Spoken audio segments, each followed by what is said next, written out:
students, welcome to the channel. I really wish તમે બધા ઘરે સેફ છો, મજામાં છો અને લેક્ચર્સ એન્જોય કરી રહ્યા છો. આપણે જોઈ રહ્યા છે ચેપ્ટર નંબર 7 that is પ્રાણીઓમાં રચનાત્મક સંગઠન.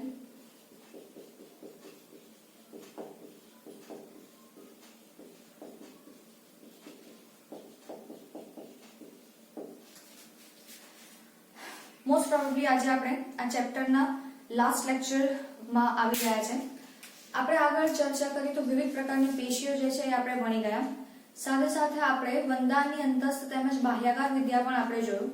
અંતસ્થ રચનામાં આપણે પાચન તંત્ર, શ્વસન તંત્ર, ઉત્સર્જન તંત્ર, ચેતા તંત્ર જે છે અને રુધિરાભિસરણ તંત્ર બોલો અથવા પરિવહન તંત્ર બોલો એ પણ આપણે જોઈ લીધું છે. આજના લેક્ચરમાં મેઇનલી આપણે જોવાનું છે વંદાનું પ્રજનન તંત્ર અને ત્યારબાદ આપણે વંદાના સંવેદી અંગો જે છે અને એના મુખાંગો જે છે એની રચના સમજીશું અને એમાં કેવી રીતે ક્વેશ્ચન આવે છે, શું આન્સર આપવાનો છે, એક ગોલા મેથડ જે છે કેવી રીતે આપણે એને આઈડેન્ટિફાઈ કરીશું વગેરે વગેરે. તો હવે આપણે જઈ રહ્યા છે વંદાના પ્રજનન તંત્ર તરફ.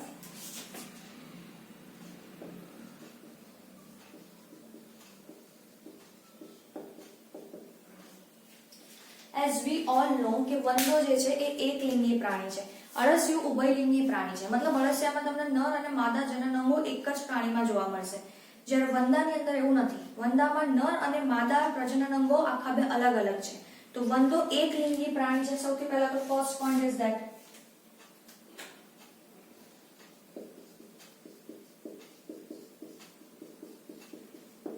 વંદો એકલિંગી પ્રાણી છે. તો આપણે વંદામાં જે પ્રજનન તંત્ર જોવાનું છે એ બંનેમાં અલગ અલગ રીતે જોવું પડશે. કે નરમાં પ્રજનન તંત્ર કેવી રીતે જોવા મળે છે, માદા વંદાની અંદર પ્રજનન તંત્ર કેવી રીતે ગોઠવાયેલું હોય છે અને શું ભાગ હોય છે, બંનેની અંદર ફલનની ક્રિયા કેવી રીતે થાય છે વગેરે વગેરે. તો આપણે સૌથી પહેલા જોઈ લઈએ નર વંદાનું પ્રજનન તંત્ર.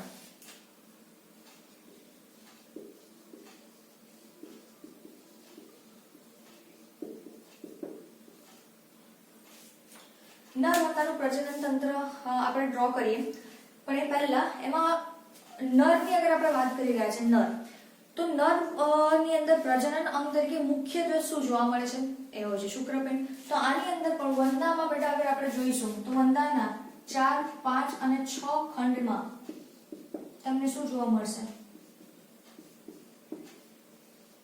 શુક્રપિંડની જોડ. મતલબ આનું જે છે શુક્રપિંડ જે છે એ 4, 5 અને 6 ખંડની અંદર વિસ્તરેલું છે. ઓકે, કેવી રીતે ગોઠવાયેલું છે એ હું હમણાં તમને ડ્રો કરીને બતાવું છું. તો આપણે નર વંદો જે છે એનું પ્રજનન તંત્ર ડ્રો કરીએ.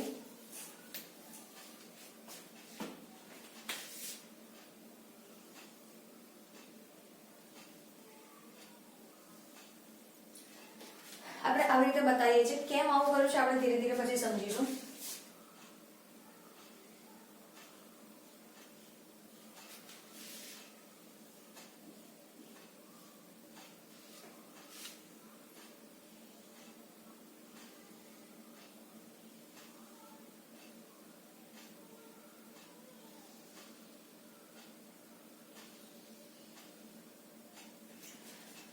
સિમ્પલી અગર આપણે આને સાથે સાથે નામ નિર્દેશન કરતા જઈએ તો આ 4, 5 અને 6 ખંડમાં 4, 5 અને 6 આ ખંડની અંદર આપણને આ જે જોવા મળે છે ધેટ ઇઝ શુક્રપિંડ.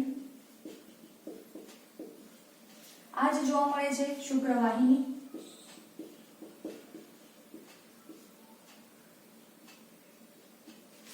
શુક્રવાહિની જ્યારે કમ્બાઈન થઈને અહીંયા જે રચના બનાવી રહી છે બેટા આપણે એને કહીએ સ્ખલન નલિકા.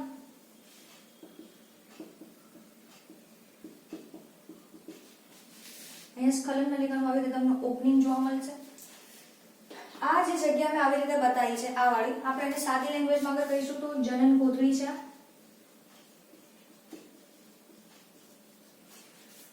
ચલો, આ અગર બેસિક વાત કરી. પછી અગર આપણે આની અંદર જોઈશું તો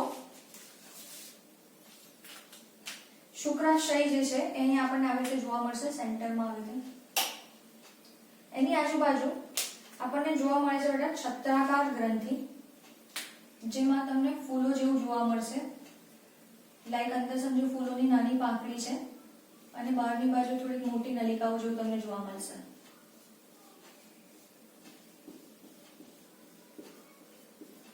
લાઈક ધીસ. ઓકે, તો આને હું સાથે સાથે લેબલ પણ કરી દઉં છું. આ જે છે દેટ ઇઝ શુક્રાશય.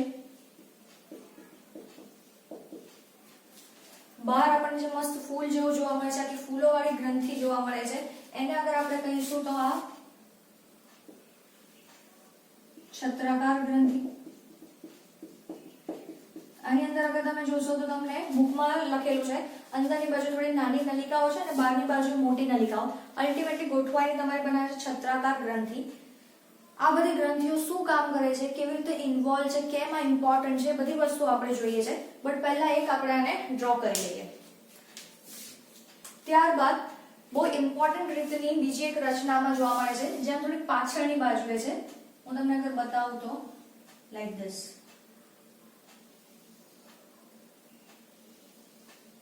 બીજી ગ્રંથિ એક જે છે આ અહીંયા આવી રીતે તમને જોવા મળશે, જેનું પણ ઓપનિંગ અહીંયા તમને જોવા મળે છે. આવી રીતની ગ્રંથિ છે જે તમને અહીંયા થોડીક પાછળની બાજુએ છે. ઓકે, આ ગ્રંથિ જે છે એને આપણે કહીએ છીએ બેટા કોંગ્લોબેટ ગ્રંથિ. ઓકે,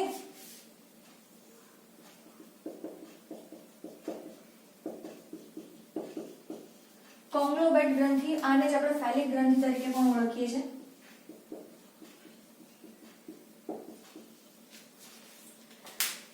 ત્યારબાદ વંદાની અંદર અગર આપણે જનન કોથળીની અંદર વાત કરીએ તો જનન કોથળીમાં તમને પુચ્છ શૂળ, પુચ્છ કંટિકાઓ એવી રીતની રચના જોવા મળશે.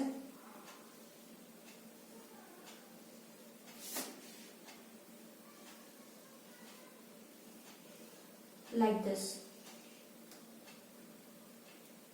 ઓકે, તો આને પણ અગર આપણે લેબલ કરીશું તો પુચ્છ શૂળ અને પુચ્છ કંટિકા. Let me label this. આ જે તમને થોડા તીક્ષ્ણ જેવા દેખાય છે, દેટ ઇઝ નામ પરથી જ ખબર પડે ને, પુચ્છ શૂળ.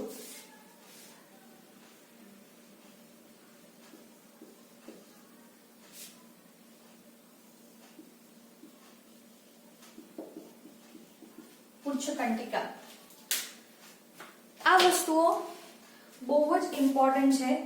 કેમ આ ગ્રંથિઓ ઇમ્પોર્ટન્ટ છે, કેવી રીતે કાર્ય સાથે સંકળાયેલી છે એ હું તમને કહું તો પહેલા એટલું યાદ રાખો, મેઇન જે છે નરવંદો જે છે એની અંદર પ્રજનન અંગ તરીકે મુખ્ય રહેશે બેટા શુક્રપિંડ. શુક્રપિંડ આપણને ખબર છે શુક્રકોષો ઉત્પન્ન કરવાનું કામ કરે છે અને આની અંદર શુક્રપિંડ જે છે કયા ખંડમાં વિસ્તરેલા હોય છે તો કે 4, 5 અને 6 ખંડ સુધી વિસ્તરેલા જોવા મળે છે બંને બાજુ, લેફ્ટ એન્ડ રાઈટ. એટલે આપણે એક કહી શકીએ. આપણને ખબર છે શુક્રપિંડ છે, તો શુક્રપિંડનું કાર્ય શું છે બેટા? શુક્રકોષો ઉત્પન્ન કરશે. શુક્રકોષો ઉત્પન્ન કરશે. હવે અહીંયા તમે નવી નવી સહાયક ગ્રંથિઓ વિશે સાંભળ્યું, જેમ કે તમે સાંભળ્યું છે છત્રાકાર ગ્રંથિ છે, સ્ખલન નલિકા છે, આ ફેલિક ગ્રંથિ છે. આ શું કામકાજ કરે છે? જનન કોથળી શું કાર્ય કરવા સાથે સંકળાયેલી છે? પુચ્છ શૂળ અને પુચ્છ કંટિકા શું કામ કરે છે એ પણ આપણે બિલકુલ જોવાનું છે આ જ લેક્ચરની અંદર.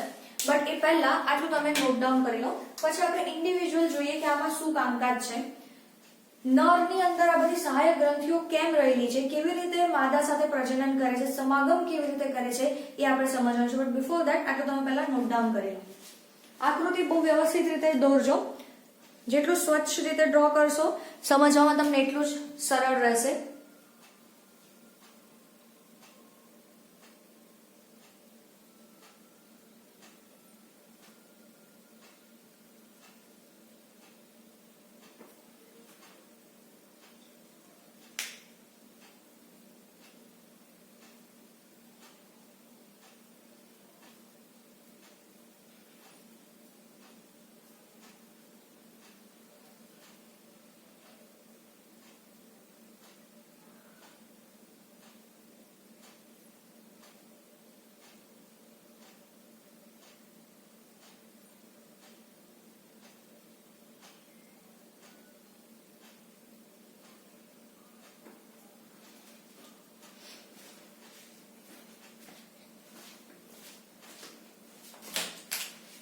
ઓકે, હવે આગળ જતા પહેલા આપણે થોડુંક એક વસ્તુ લખી લઈએ. હું અહીંયા આટલું જે છે એ રબ કરું છું. આપણે આની જરૂર છે તો આકૃતિ આપણે એઝ ઇટ ઇઝ રવા દઈએ છીએ. આપણે નરવંદાનું પ્રજનન તંત્ર જોઈ રહ્યા છીએ. નરવંદાની અંદર અગર વાત કરીએ તો શુક્રપિંડ આપણને ખબર છે શુક્રવાહિની શુક્રકોષો જે છે એનું વહન કરવા સાથે સંકળાયેલી છે. આ વસ્તુ આપણે બહુ કોમન છે જે આપણને ખબર છે. હવે હું તમને ખાસ વાત કહું પહેલા હું તમને થોડી સ્ટોરી કહી દઉં છું. જે રીતે મેં તમને આગળ પણ કીધેલું છે કે વંદાની અંદર બે વંદા અગર તમે જોશો ને નર અને માદા વંદો એ બંને એકબીજા સાથે કેવી રીતે જોડાય છે આવા ઊંધા. ઓકે, આવી રીતે પાછળના ભાગેથી જોડાય છે. સપોઝ આ એક વંદો છે, અહીંયા આગળ એનું મોઢું છે, આ બીજો વંદો છે, અહીંયા એનું મોઢું છે. વેટ હું તમને એને અલગ વેમાં બતાવું. સપોઝ આ બે વંદા છે. ઓકે, આ બંને જે કેપ જે છે માર્કરની કેપ છે મતલબ વંદાનો શીર્ષ પ્રદેશ છે એમ સમજો, અને આ પાછળનો જે ભાગ છે એ બંને વંદાનો પશ્વ ભાગ છે. કોઈ પણ વંદા જ્યારે સમાગમ કરે છે તો આવી રીતે પશ્વ બાજુથી એકબીજા સાથે જોડાય છે લાઈક ધીસ. ઓકે, આ બંનેના મોઢા જે છે ને બંને વંદા, આ બંને વંદા છે અને જે બંને કેપ છે એટલે એમ સમજો માર્કરનું જે ઢાંકણું છે એના મોઢા છે. તો બંને વંદા સમાગમ માટે કેવી રીતે જોડાશે? પરસ્પર વિરુદ્ધ દિશામાં, કે જેથી બંનેના મોઢા અલગ અલગ દિશામાં આવશે અને બંનેનો પશ્વ ભાગ જે છે એ એકબીજા સાથે જોડાય છે. પશ્વ ભાગેથી વંદા જે છે એ એકબીજા સાથે જોડાય છે. હવે પશ્વ ભાગેથી એ લોકો એકબીજા સાથે જોડાશે તો આ લોકો શુક્રકોષોનું ટ્રાન્સફર કેવી રીતે કરે છે અહીંયા સમજવાનું છે. મેં તમને કીધું હતું કે વંદો જે છે એ શુક્રકોષોને બહુ જ સરસ રીતે પેક કરીને એકદમ મસ્ત ગિફ્ટમાં રેપ કરીને પછી એ માદા વંદાને આપે છે. મનુષ્યની અગર આપણે વાત કરીએ તો મનુષ્યમાં શું થાય છે કે ભાઈ શુક્ર સમાગમ વખતે શિશ્ન યોનિ માર્ગમાં દાખલ થાય છે. વીર્યની અંદર શુક્રકોષો મિક્સ હોય છે અને એ વીર્ય જે છે એ શિશ્ન દ્વારા યોનિ માર્ગની અંદર ડાયરેક્ટ મુક્ત કરવામાં આવે છે. એટલે શુક્રકોષો સીધા યોનિ માર્ગની અંદર દાખલ થઈ જશે. ફાઇન, આ હું વાત કરી રહી છું મનુષ્યમાં. મનુષ્યમાં સમાગમ કેવી રીતે થાય છે ધેટ વી ઓલ નો, આપણે લોઅર સ્ટાન્ડર્ડ્સમાં થોડું ભણી ગયા છીએ.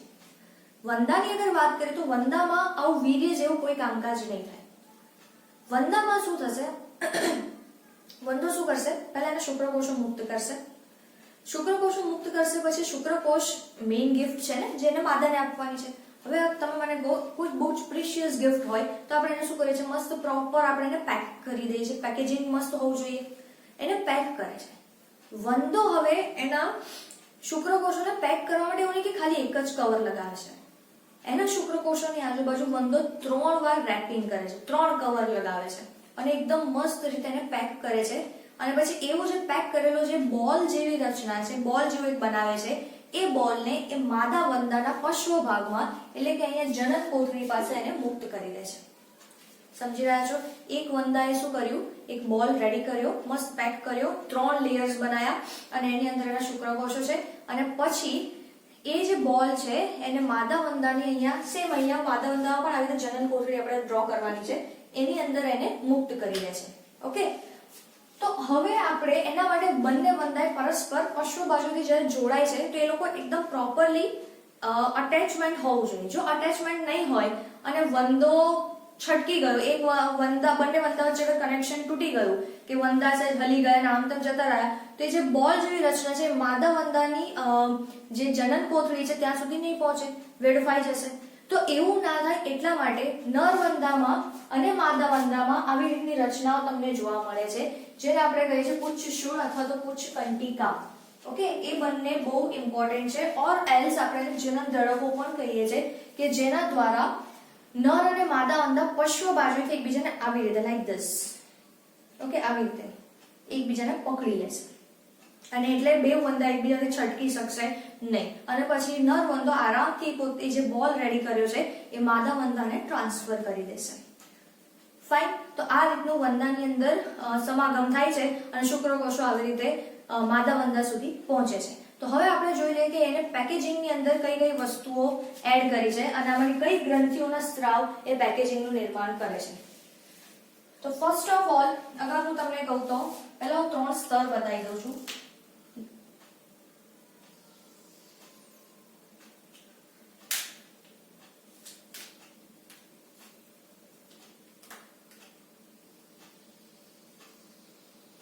આ તમને અહીંયા લેબલિંગમાં એક ઈઝી રહે એટલા માટે હું 3 અલગ અલગ આવી રીતે સ્તર બતાવી રહી છું અને થોડાક ડિસ્ટન્સથી. ઓકે, અને અહીંયા અંદર ભરેલા હોય છે શુક્રકોષો. આ વસ્તુને અગર આપણે લેબલ કરીએ તો આ આખી આ પેકેજિંગ વાળી રચના છે એને આપણે કહીએ છીએ બેટા સ્પર્મેટોફોર. શું બોલીશું? સ્પર્મેટોફોર. આ રચના જે બની છે એને આપણે કહીએ છીએ સ્પર્મેટોફોર. એમાં સૌથી અંદર તમને શુક્રકોષો જોવા મળશે. 3 સ્તર બન્યા છે. આખી રચનાને શું કહે છે? સ્પર્મેટોફોર. હવે એની અંદર સૌથી અંદરનું જે સ્તર છે, હું એ જ કલર યુઝ કરું છું જેનાથી મેં સ્તર બતાવ્યું છે. સૌથી પહેલું આ અંદરનું સૌથી અંદરનું જે સ્તર છે એનું નિર્માણ કરાવે છે બેટા છત્રાકાર ગ્રંથિ. ઓકે, તો એટલા એના માટે હું સૌથી પહેલા લખું છું છત્રાકાર ગ્રંથિ. એ શું કરે છે? સ્પર્મેટોફોરનું સૌથી અંદરનું સ્તર બનાવશે. ચલો, સૌથી અંદરના સ્તરનું સૌથી અંદરનું સ્તર બનાવે. Okay, fine. ચલો, એના પછી સેકન્ડ વાળું જે છે ધેટ ઇઝ બ્લુ કલરનું. તો એના માટે હું એને બ્લુ માર્કરથી લખું છું. સેકન્ડ જે છે, બીજા નંબરનું જે સ્તર છે એનું નિર્માણ કરાવે છે સ્ખલન નલિકા. ઓકે, તો એટલા માટે હું લખું છું સ્ખલન નલિકા.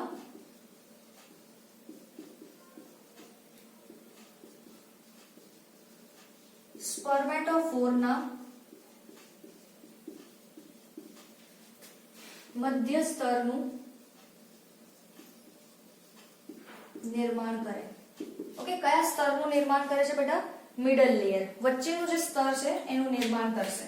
અને રેડ કલરથી લખું છું જે સૌથી બહારનું છે, ત્રીજું સૌથી બહારના સ્તરનું નિર્માણ કોણ કરે છે બેટા? કોંગ્લોમેટ ગ્રંથિ. તો એટલા માટે હું એને રેડ માર્કરથી લખું છું.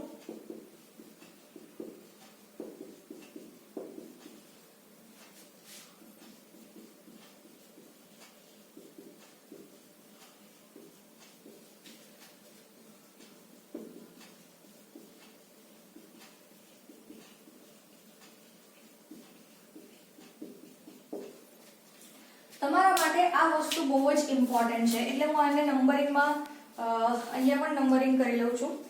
સૌથી પહેલા છત્રાકાર ગ્રંથિ, સ્ખલન નલિકા અને ત્રીજો આવે છે કોંગ્લોમેટ. અને એના પછી અગર આપણે જોઈશું તો અહીંયા તમને આવી રીતે 3 સ્તર વાળું આવી રીતની રચના મુક્ત થાય છે બેટા, જેને આપણે કહીએ છીએ સ્પર્મેટોફોર. અને આની આજુબાજુ 3 લેયર્સ આપણે ડ્રો કરી લઈએ.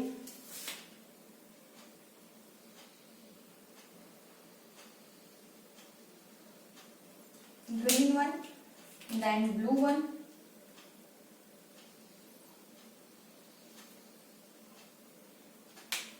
and red one. આ જે રચના છે આપણે એને બોલીએ છીએ સ્પર્મેટોફોર. અને આવી રીતની જે ગોળીઓ છે એ આ સ્પર્મેટોફોર વંદો જે છે એ માદા વંદાની અંદર ટ્રાન્સફર કરે છે. ઓકે, તો નર વંદાને અગર માદા વંદામાં કંઈક ટ્રાન્સફર કરવું હશે તો એ શું કરી રહ્યું છે? આ સ્પર્મેટોફોરને માદા વંદામાં ટ્રાન્સફર કરે છે. જુઓ તમે ધ્યાનથી. અને આવું પણ વંદો કેમ કરે છે, આવું પેકેજિંગ કરીને માદા વંદામાં મોકલે છે, એનું પણ રીઝન છે એ આપણે જ્યારે માદા વંદો હમણાં ભણીશું ત્યારે આપણે એને સમજીએ છીએ. તો આટલું પહેલા નોટ ડાઉન કરી લો આ 3 વસ્તુઓ કઈ સિક્વન્સમાં કયા સ્તર માટે કઈ ગ્રંથિનો સ્ત્રાવ જવાબદાર છે એ અહીંયા મેઇન છે. તો આ પહેલા લખી લો. પછી આપણે માદા વંદાનું પ્રજનન તંત્ર છે એ જોઈ લઈએ. સમાગમ કેવી રીતે થાય છે મેં તમને સમજાવી દીધું. બંને વંદાઓ પરસ્પર પશ્વ બાજુએથી એકબીજા સાથે જોડાય છે. નર વંદો સ્પર્મેટોફોરને માદા વંદાના જનનકોથળીમાં મોકલી દે છે. માદા વંદો જે છે એ જનનકોથળીમાં મતલબ એ સ્પર્મેટોફોરને એક્સેપ્ટ કરી લેશે. પછી શું કામકાજ કરે છે that I will explain you, but એના પહેલા આટલું નોટ ડાઉન કરી લો.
નાઉ આપણે માદા વંદાનું પ્રજનન તંત્ર છે એ સમજી લઈએ.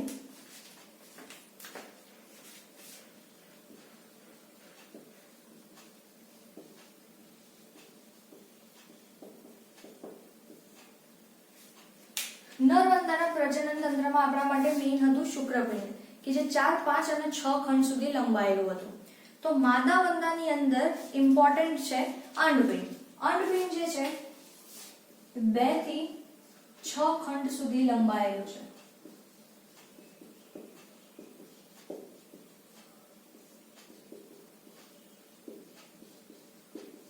આ પણ તમને એક જોડ જોવા મળશે, બંને બાજુ એક એક. તો આપણે આ પણ ડ્રો કરી લઈએ.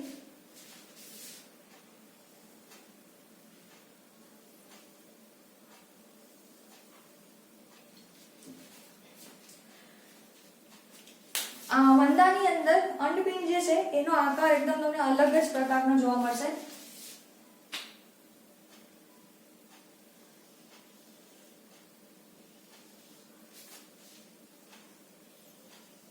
આવું પાંદડા જેવા શેપનું તમને જોવા મળશે અને દરેકની અંદર એક અંડપિંડની અંદર ખંડ જોવા મળશે આખા 8.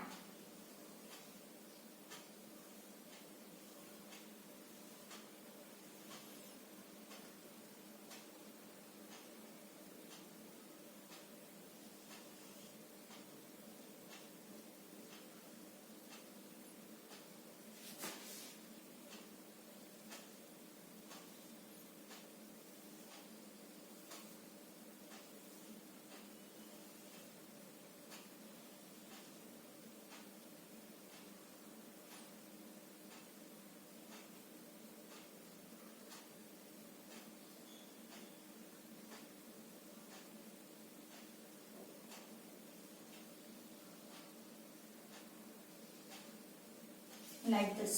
Okay, તો મોટી મોટી જે રચના છે આપણે એને લેબલ પણ કરતા જઈએ સાથે સાથે.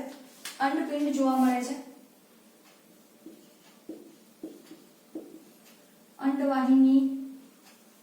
જો અંડપિંડ જે છે તો અંડપિંડમાંથી નીકળે છે આપણે અંડવાહિની અને પછી આપણે એને કહીશું સામાન્ય અંડવાહિની.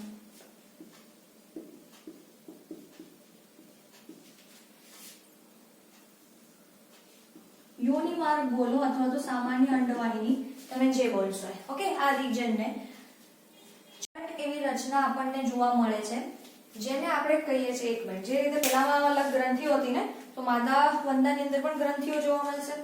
તો અગર માદા વંદાની અંદર તમે ગ્રંથિઓ જોશો તો હરણના જે શિંગડા હોય છે ને, હરણના શિંગડા એ પ્રમાણેની આપણને જોવા મળશે.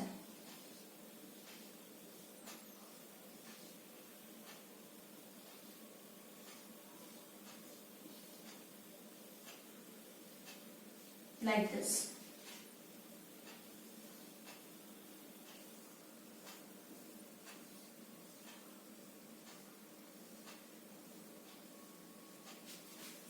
અને આના ઓપનિંગ તમને અહીંયા જોવા મળશે. આ જે છે એને આપણે કહીએ છીએ ગુંદર ગ્રંથિ.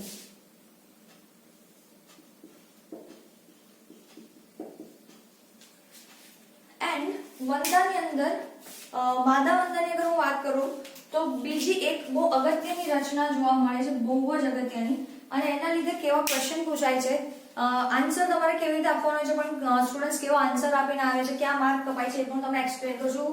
અનધર ઇમ્પોર્ટન્ટ થિંગ જેને આપણે કહીએ છીએ બેટા ઉથિકા, ઓકે સોરી, શુક્ર સંગ્રહાશય.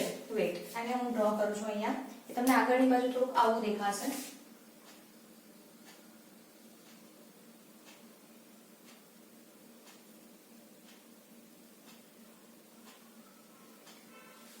આનું અહીંયા થોડું અલગ ઓપનિંગ છે. ઓકે,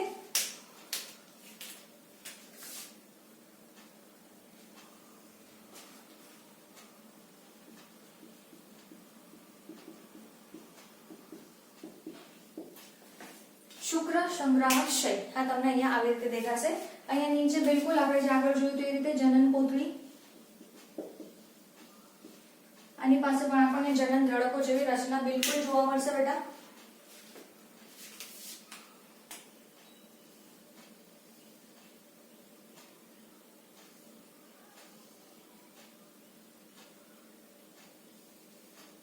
ઓકે, બિલકુલ આમાં પણ આપણને જોવા મળશે.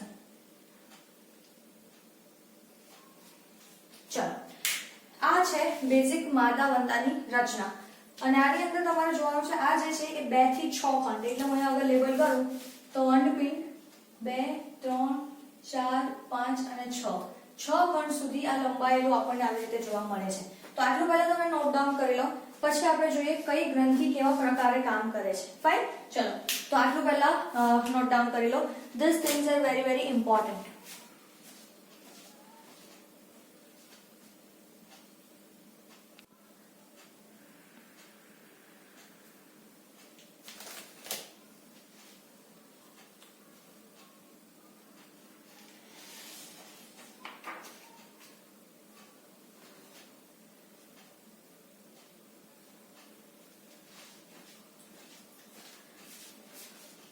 ઓકે, હવે સ્ટુડન્ટ્સ આની અંદર શું થાય છે હું તમને થોડું કહી દઉં કે કેવી રીતનું કાર્યક્રમ થાય છે, શું થાય છે. જે રીતે મેં તમને કીધું કે નર વંદો જે છે એ અહીંયા સ્પર્મેટોફોર જે છે એ મૂકી દે છે. ઓકે, હવે અહીંયા સપોઝ સમજો સ્પર્મેટોફોર છે. Now I am not using 3 different colours like this. Spermatophore છે.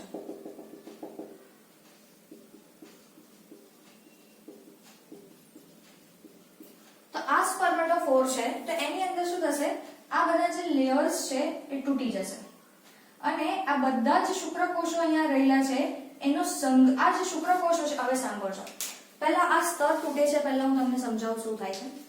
માદા વંદો કહે છે ભાઈ તે મને ગિફ્ટ આપી દીધી, ફાઇન, પણ હું ગિફ્ટ ત્યારે જ ખોલીશ જ્યારે મારે ગિફ્ટને ખોલવી હશે. એવું નહીં કે ગિફ્ટ આવી અને તરત જ એક્સ્ટ્રા એક્સાઇટમેન્ટની અંદર ગિફ્ટ ઓપન કરી લીધી, ના. માદા વંદો જે છે એ થોડુંક નખરેબાજ છે. એ શું કહે છે કે ભલે તે મને ગિફ્ટ આપી દીધી, તું મને સ્પર્મેટોફોર આપી દે, ડોન્ટ માઇન્ડ. હવે એ સ્પર્મેટોફોરને શું કરશે, તોડે છે. એ આપણે જે ગુંદર ગ્રંથિ છે એનો સ્ત્રાવ થાય છે અને આ 3 સ્તરો તૂટે છે. 3 સ્તર તૂટશે અને જે બી શુક્રકોષો હતા બેટા, આ શુક્રકોષો, એ શુક્રકોષોનો માદા જે છે એ સંગ્રહ કરી લે છે અને આ જે શુક્રકોષોનો સંગ્રહ છે માદા વંદામાં બહુ ઇમ્પોર્ટન્ટ છે, ધ્યાન રાખજો. શુક્ર સંગ્રહાશય જે નામ આપ્યું છે આની અંદર આ તમને જોવા મળે છે માદા વંદામાં અને એની અંદર થાય છે બેટા શુક્રકોષોનો સંગ્રહ.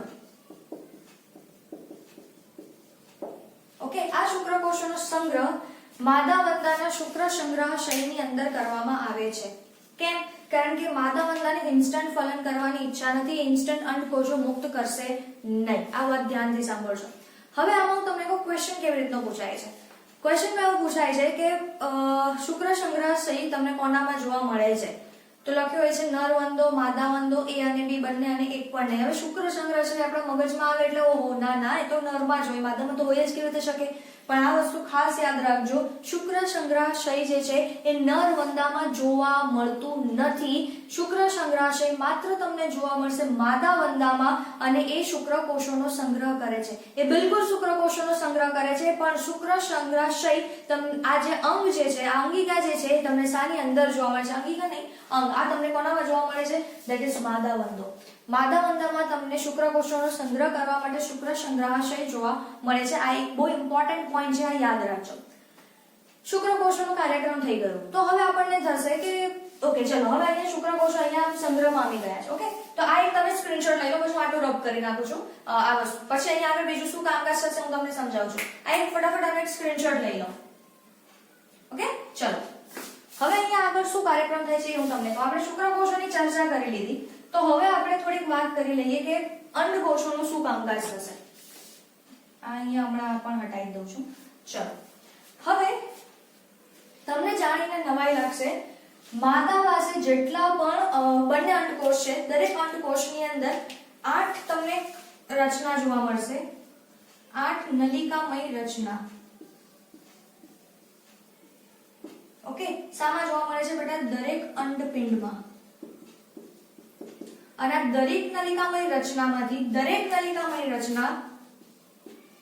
દરેકમાંથી એક અંડકોષ મુક્ત થાય. તો આપણે કહી શકીએ માદા વંદામાં એક સાથે બેટા 16 જેટલા અંડકોષ મુક્ત થશે. 8 આ બાજુથી મુક્ત થશે, 8 બીજી બાજુથી.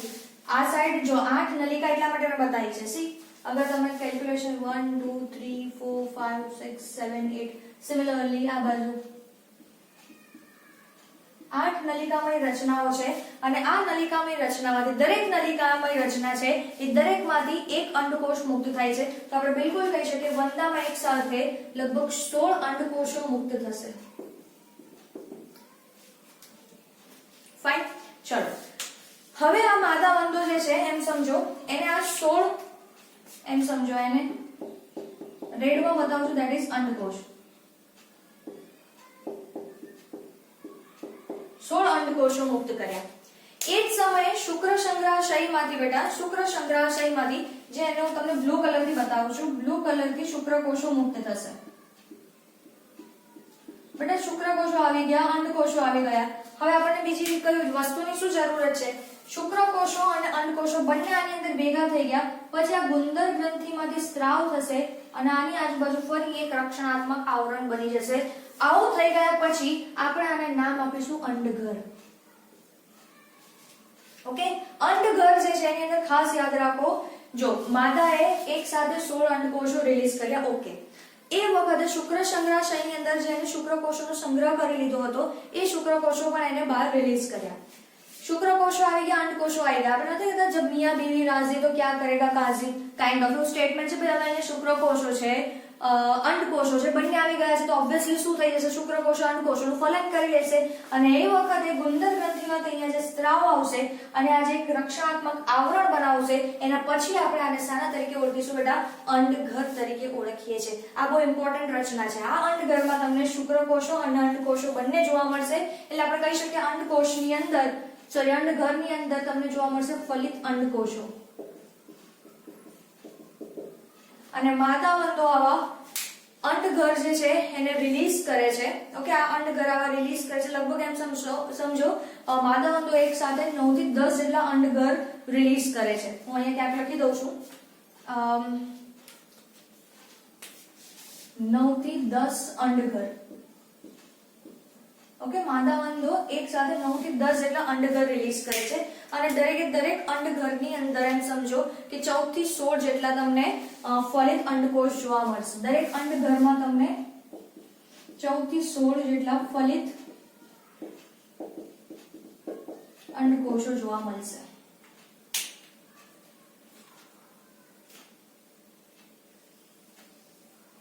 ફાઇન, તો આ ઇમ્પોર્ટન્ટ વસ્તુ છે. એટલે માદા વંદો આવા અંડઘર જે છે એને પછી કોઈ ભીની એવી જગ્યા પર કોઈ એવી ભેજવાળી દિવાલ છે એના પર ચિપકાઈ દેશે અને અમુક ટાઈમ પછી એની અંદર આપણને ખબર છે ને વંદો જે છે એની અંદર ફલન પણ જો શરીરની બહાર થાય છે બાહ્ય ફલન થાય છે. ઓકે, આપણા શરીરમાં મનુષ્યની વાત કરીએ તો અંતઃફલન થાય છે. શુક્રકોષો શરીરની અંદર જાય છે માદા શરીરની અંદર અને અંદર જઈને અંડકોષોને ફલિત કરે છે. જ્યારે આની અંદર એવું નહીં થાય. આની અંદર શું થાય છે ફલન જે છે એ બાહ્ય ફલન તમને જોવા મળે છે. ઓકે, અને પછી માદા વંદો અંડઘરો જે છે ને ભીત પર ચિપકાઈ દેશે અને અમુક ટાઈમ પછી એની અંદરથી શું બહાર આવે છે બેટા બાળ વંદાઓ બહાર આવે છે. એમાં પછી હજી આગળ શું થાય છે હું તમને સમજાવું છું પણ અહીંયા યાદ રાખજો અંડઘરનું આ જે બહારનું નિર્માણ જે છે એ કરશે ગુંદર ગ્રંથિનો સ્ત્રાવ. ઓકે, તો આ વસ્તુ પણ તમારે યાદ રાખવાની છે. માદા વંદાની અંદર શુક્રકોષોનો સંગ્રહ થાય છે એના માટે જવાબદાર અંગ છે that is શુક્ર સંગ્રહાશય. ફાઇન, અને એક સાથે એમાં 16 જેટલા અંડકોષોનો સ્ત્રાવ થાય છે. તો આટલી વસ્તુ અહીંયા ઇનફ છે. તો અહીંયા આપણે નર અને માદા વંદો બંનેની રચનાઓ આપણે સમજી લીધું છે કેવી રીતે સમાગમ થાય છે એ પણ આપણે સમજી લીધું છે. તો આટલું એકવાર નોટ ડાઉન કરી લો પછી અંડઘરનું આગળ શું થાય છે એ હું તમને એક્સપ્લેન કરું છું.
વાત કરું ને તો વંદાની અંદર આ જે ફલિત અંડકોષો જે હોય છે ને એકદમ ગોલ ગોલ નથી હોતા. આપણી સિગરેટ જો હોય ને સિગરેટ બધા જોવે છે ને એ રીતના લંબગોળ ટાઈપના હોય છે થોડા. સપોઝ આ અંડગર છે ને એમાં આવી રીતે ગોઠવાયેલો છે, આવા લાંબા લાંબા એમ ગોલ ગોલ છોટું છોટું નથી હોતા, આવી રીતના હોય છે. બીજું ચલો હવે અમુક પોઈન્ટ્સ લખી લઈએ. વંદામાં તમને બાહ્ય ફલન જોવા મળશે, ફલન જે શરીરની બહાર થાય છે. બીજું વંદાની અંદર જે વિકાસ તમને જોવા મળે છે, વિકાસ તમને પરોક્ષ પ્રકારનો વિકાસ જોવા મળે છે. પરોક્ષ વિકાસ છે મતલબ આમાં તમને ડિંભીય અવસ્થા જોવા મળે છે. વંદાની અંદર બેટા 13 વાર નિર્મોચનની ક્રિયા તમને જોવા મળશે. વંદામાં કેટલી વાર નિર્મોચનની ક્રિયા જોવા મળે છે? 13 વાર. કે 13 વાર વંદો પોતાનું બાહ્ય કંકાલ અને આજુબાજુની બધી વસ્તુઓ છે બધું ચેન્જ કરીને ફાઇનલ 13 વાર એવું ચેન્જીસ કરશે. 13મી વારમાં પછી એ પુખ્ત વંદા તરીકે નિર્માણ પામે છે. હવે અહીંયા તમને આ બધા સ્ટેજીસની વાત નથી કરી, એટલું ખાલી લખેલું છે કે છેલ્લેથી બીજું જે સ્ટેજ છે ધ્યાન સમજો, 12મી વખતનું જે સ્ટેજ છે 13 વાર નિર્મોચનની ક્રિયા થશે. ઓકે ચલો 13મી વાર નિર્મોચનની ક્રિયા થશે તો 13મી વારમાં જે બનશે that is પુખ્ત વંદો. પુખ્ત વંદો કે જેની પાસે તમને પાંખો જોવા મળશે.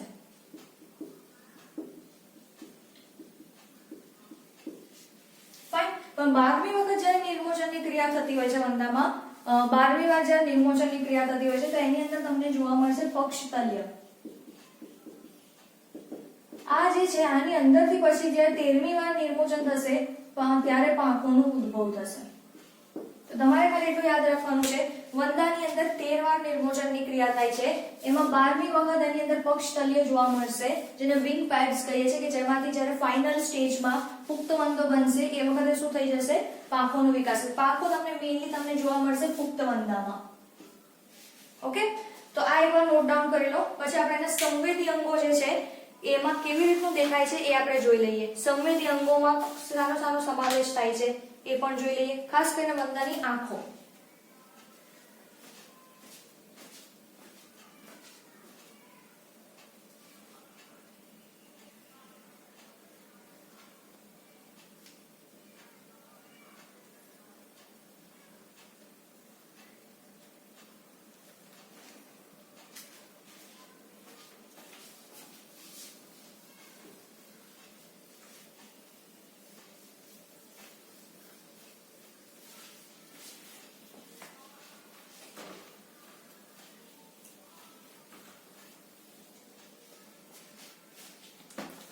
વંદાની અંદર સંવેદી અંગો.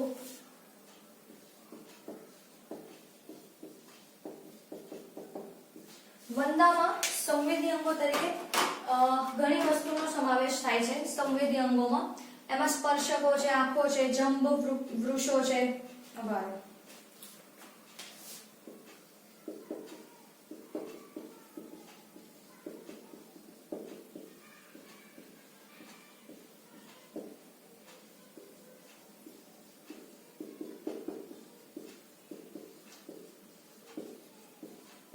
બધાનો સમાવેશ થાય છે. પણ એમાં પહેલા અગર પર્ટિક્યુલર આપણે વાત કરીએ તો આંખ વિશે સમજી લઈએ. આપણે જાણીએ છીએ કે વંદાનું જે શીર્ષ છે એ ત્રિકોણાકાર શીર્ષ છે. ઓકે વંદાનું જે શીર્ષ છે ત્રિકોણાકાર શીર્ષ છે અને અહીંયા એને બે મોટી મોટી આવી રીતની આંખો જોવા મળશે. સ્પર્શક આ લિટરલી તમને ખોપરીનું પેલું ભૂત ટાઈપનું એ રીતનું ફીલ થશે. અહીંયા જે નીચેની બાજુ છે મેં બે ડોટ બતાવ્યા છે, બે ડોટ એ આપણે કહીએ તો સાદી આંખો છે. ઉપર આ જે બતાવી છે એને આપણે કહીશું સંયુક્ત આંખો, જે એની આગવી લાક્ષણિકતા છે. અને આ ઉપર જે બતાવ્યા છે ધેટ ઇઝ સ્પર્શકો, એન્ટેના જેવું આપણે કહી શકીએ છીએ. દરેક આંખની અંદર તમને ષટકોણાકાર રચનાઓ જોવા મળશે લાઈક ધીસ.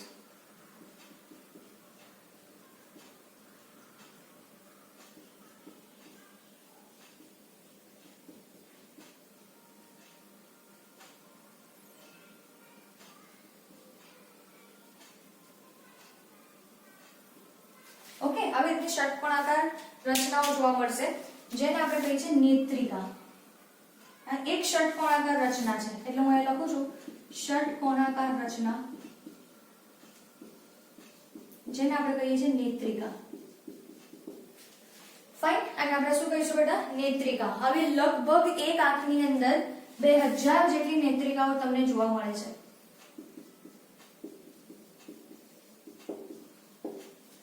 આ નેત્રિકાઓ જે છે એના માટે ખાસ કીધું છે વંદામાં જે દ્રષ્ટિ જોવા મળે છે આપણે એને કહીએ છીએ મોઝેઇક પ્રતિબિંબ.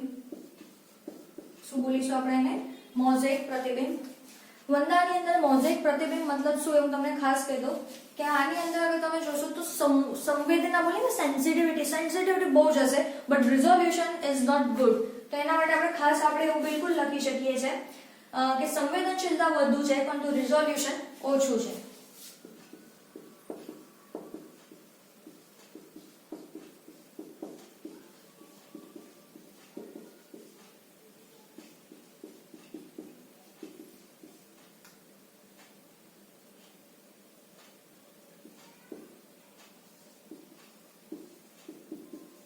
અને આ ખાસ કરીને રાત્રે સમય બહુ જ સક્રિય હશે એટલા માટે આપણને રાતે વંદો બહુ એક્ટિવ ફોર્મમાં જોવા મળે છે. હવે આનો મતલબ શું છે?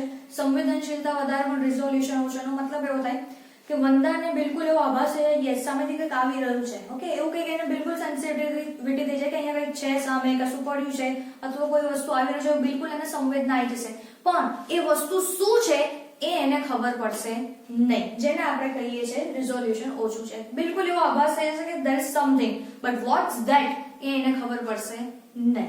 તો આને કહેવાય સંવેદનશીલતા વધુ પરંતુ રિઝોલ્યુશન ઓછું. ઓકે, તો આ અહીંયા નોટ ડાઉન કરી લો. એના પછી હું તમને ટેક્સ્ટ બુકમાંથી ડાયરેક્ટ એના બીજા જે મુખાંગો છે શું છે હું તમને એક્સપ્લેન કરી દઉં અને પછી આપણે ચેપ્ટરને પૂરું કરીએ. તો અહીંયા તમે આટલું પહેલા એકવાર નોટ ડાઉન કરી લો પછી આપણે આગળ જોઈએ.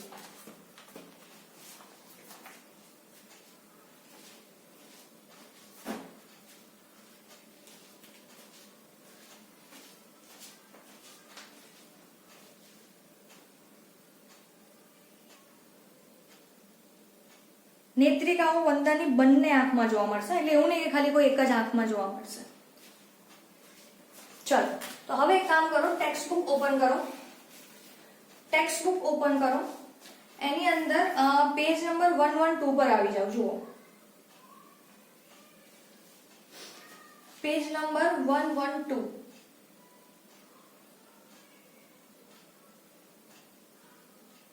ઓકે, બીજું અહીંયા એક યાદ રાખજો, નર અને માદા બંનેમાં તમને 10મા ખંડની અંદર પુચ્છ શૂળ જોવા મળશે કે જે એકબીજાને કનેક્ટ કરશે અને નરમાં માત્ર તમને પુચ્છ કંટિકા જોવા મળશે જે તમને માદા વંદામાં જોવા મળશે નહીં. તો એક કામ કરો, પેજ નંબર 113 પર પહેલો જે પેરેગ્રાફ આપ્યો છે એમાં ચોથી લીટી છે એને અંડરલાઈન કરો કે નરમાં દોરી જે ટૂંકી દોરી જેવી જોડમાં પુચ્છ કંટિકાઓ આવેલી હોય છે જેનો માદામાં અભાવ છે. ઓકે, પુચ્છ કંટિકાઓ તમને ખાલી let me write this thing also.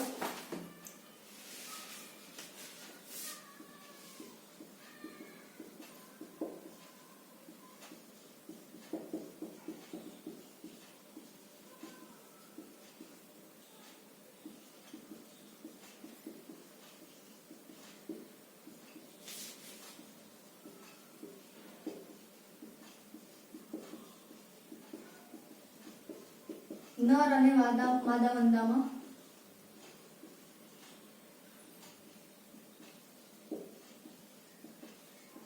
પુચ્છ છોડ બંનેમાં જોવા મળશે જ્યારે પુચ્છ કંડિકા ખાલી નરમાં જોવા મળશે. ઓકે, ચલો હવે સામેના પેજ પર આવી જાઓ. પેજ નંબર 112 એની અંદર નીચે જે આકૃતિ આપી છે અને શીર્ષાંગો અને મુખાંગોની વાત કરીએ તો ચલો વંદાની અંદર અગર તમે જુઓ તો વંદાની અંદર છે ને એના હોઠ એકદમ આગળની બાજુ છે, ઉપરનો હોઠ અને નીચેનો હોઠ. તો તમે ધ્યાનથી તમે જુઓ વંદાનો જે હોઠ છે ઉપરનો હોઠ અને નીચેનો હોઠ, તો ઉપરના હોઠને અધિજંબ કીધું છે અને નીચેના હોઠ જે છે બેટા એને દ્વિતીય જંબ તરીકે નામ આપ્યું છે. ઓકે, ઉપરનો હોઠ અને નીચેનો હોઠ, ઉપરનો હોઠ છે એને ઉપર મતલબ અધિજંબ અને નીચેનો હોઠ છે એને નામ આપ્યું છે દ્વિતીય જંબ. તો આમાં તમે બાજુમાં લખી લો ઉપરી ઓષ્ઠ અને નીચેનો ઓષ્ઠ મતલબ હોઠ. ઓકે, ઉપરનો હોઠ અને નીચેનો હોઠ. ઉપરનો જે છે એને અધિજંભ અને નીચેનો જે છે એને દ્વિતીય જંભ કીધું છે. અને બે હોઠની વચ્ચે જીભ જોવા મળે છે કે જે બે ભાગમાં દ્વિખંડી છે. ઓકે, ઉપરનો હોઠ, નીચેનો હોઠ અને એની વચ્ચે જોવા મળે છે દ્વિખંડી જીભ. તો એ તમે જુઓ અધિજંભ અને દ્વિતીય જંભની વચ્ચે લખ્યું છે બેટા અધોજીહ્વા. અને અગર તમે ધ્યાનથી જોશો તો તમને બે ખંડમાં વિભાજિત તમને આરામથી તમને જોવા મળશે. ઓકે, બિલકુલ ક્લિયરલી તમને આમાં વિઝિબલ છે. અધિજંભ મતલબ ઉપરનો હોઠ, એની નીચે દ્વિતીય જંભ જે છે એ નીચેનો હોઠ છે અને વચ્ચે અધોજીહ્વા લખેલું છે. આમાં તમને ક્વેશ્ચન કેવી રીતે પૂછાય છે તો કે કોઈ બી આવી આકૃતિ આપી હશે ને તમને નામ નિર્દેશન પૂછે છે કે નામ નિર્દેશન કરો, તો તમને ઉપરનો હોઠ છે ને અધિજંભ ખબર પડશે. નીચેનો હોઠ છે તો એ એકદમ સૌથી મોટો, બધી રચનામાં સૌથી મોટો છે અને બે બાજુ પેલા સ્કોર્પિયો જેવું એનું આમ ધડકો જેવું નીકળેલું છે. એને આપણે કહીશું દ્વિતીય જંભ અથવા વક્ષજંભ, કારણ કે નીચેની બાજુએ છે ને એટલે વક્ષ બોલીશું. અને વચ્ચે તમને જીભ જોવા મળશે, એને આપણે બોલીએ છીએ બેટા અધોજીહ્વા. હવે ઉપરની બાજુએ તમે સાઈડમાં બે જુઓ અધોજંભ બે જે આપેલા છે એ તમે જુઓ અધોજંભ કે જે તમને દાંતરડા જેવી રચના જેવા દેખાશે. બિલકુલ હવે તમે એની રચના જોશો ને તો તમને બિલકુલ આવી રીતનું દેખાશે, લાઈક ધીસ અધોજંભ, કે જે એક પ્રકારના દાંત છે. ઓકે, આવી રીતે છે આમ આમ, અને એ કાપવા અને ભરડવાનું કામ કરશે, કટિંગનું ક્રશિંગનું કામ કરશે. અને એની નીચે તમને આપેલા છે પ્રથમ જંભ આપેલા છે. પ્રથમ જંભ મતલબ તમે જુઓ બે એક સિંગલ પૂંછડી જેવું છે જેને આપણે કહીશું પ્રથમ જંભ. આ બધું જેના મુખાંગો કે જે બધી વસ્તુઓ મિક્સ કરવા સાથે સંકળાયેલું છે. તો ઉપરનો હોઠ જેને આપણે શું કહીશું બેટા ઉપરી અથવા અધિજંભ, પછી નીચેનો છે આપણે કહીશું દ્વિતીય જંભ, બેની વચ્ચે અધોજીહ્વા. કટિંગ કરવા માટેનું ઝિગઝેગ વાળા તમને બેવ બાજુ દેખાશે અને આપણે શું બોલીશું બેટા અધોજંભ કહીશું. અને બેવ બાજુ નીચે એક સિંગલ આવું મૂછ જેવું નીકળેલું અગર હશે તો એને આપણે કહીશું પ્રથમ જંભ તરીકે ઓળખીશું. અધિજંભ, બાજુમાં દાંત છે અધોજંભ, એની નીચે એક સિંગલ વાળા છે પ્રથમ જંભ અને વચ્ચે જે નીચેનો હોઠ છે આપણે એને કહીશું દ્વિતીય જંભ. તો તમારે એને યાદ કેવી રીતે રાખવાનું છે? અધિજંભ, અધોજંભ, પ્રથમ જંભ, દ્વિતીય જંભ. દ્વિતીય જંભ મોટો છે, સૌથી મોટો, આમ સ્કોર્પિયન જેવું આમ કરીને દેખાશે. આ વસ્તુ, આ રચનાઓ જે છે તમને આકૃતિ આપી હશે અને એને નામ નિર્દેશનથી ઓળખવાનું છે. તો મેં તમને એ પણ સમજાવી દીધું કે એને કેવી રીતે આઈડેન્ટિફાઈ કરવાની, કે કયું છે. સૌથી પહેલા ઉપરનો હોઠ, હું વારે રિપીટ કરી રહ્યો છું બેટા, ઉપરનો હોઠ અધિજંભ, પછી બાજુમાં અધોજંભ જે છે જે ઝિગઝેગ મેનરમાં આવી રીતનું તમને દેખાશે, જે કાપવા અને ભરડવા ક્રશિંગ સાથે સંકળાયેલું છે. આમ હશે, આમ એ બંધાનું મોઢું તમે જુઓ આમ ટાઈપનું હોય છે. એની નીચે પ્રથમ જંભ એક સિંગલ લટકેલું આમ હશે અને એની પછી આવે છે નીચેનો હોઠ જેને આપણે દ્વિતીય જંભ કહીએ છીએ, જેની અંદર તમને બંને બાજુ એક મોટું આવી રીતનું દેખાશે, સ્કોર્પિયો જેવું તમને બિલકુલ દેખાશે. ફાઇન. તો આની સાથે આપણે અહીંયા વંદાની રચના પણ કમ્પ્લીટ કરી છે અને એની સાથે સાથે આપણે આ ચેપ્ટર પણ અહીંયા પૂરું કરીએ છીએ બેટા. ચેનલને સબસ્ક્રાઇબ કરો, બેલ આઇકન છે એને પ્રેસ કરો જેથી તમને નોટિફિકેશન મળે. કંઈ પણ ડાઉટ છે તમે કોમેન્ટ સેક્શનમાં લખો અથવા તો મને તમે મેસેજ કરીને પણ પૂછી શકો છો. વિડીયો જેટલો બને એટલો એને શેર કરો. તો આની સાથે આપણે આ ચેપ્ટર અહીંયા પૂરું કરીએ છીએ, આ લેક્ચર પણ અહીંયા પૂરું કરીએ છીએ. મળીએ નેક્સ્ટ લેક્ચરમાં એક નવા ચેપ્ટર સાથે.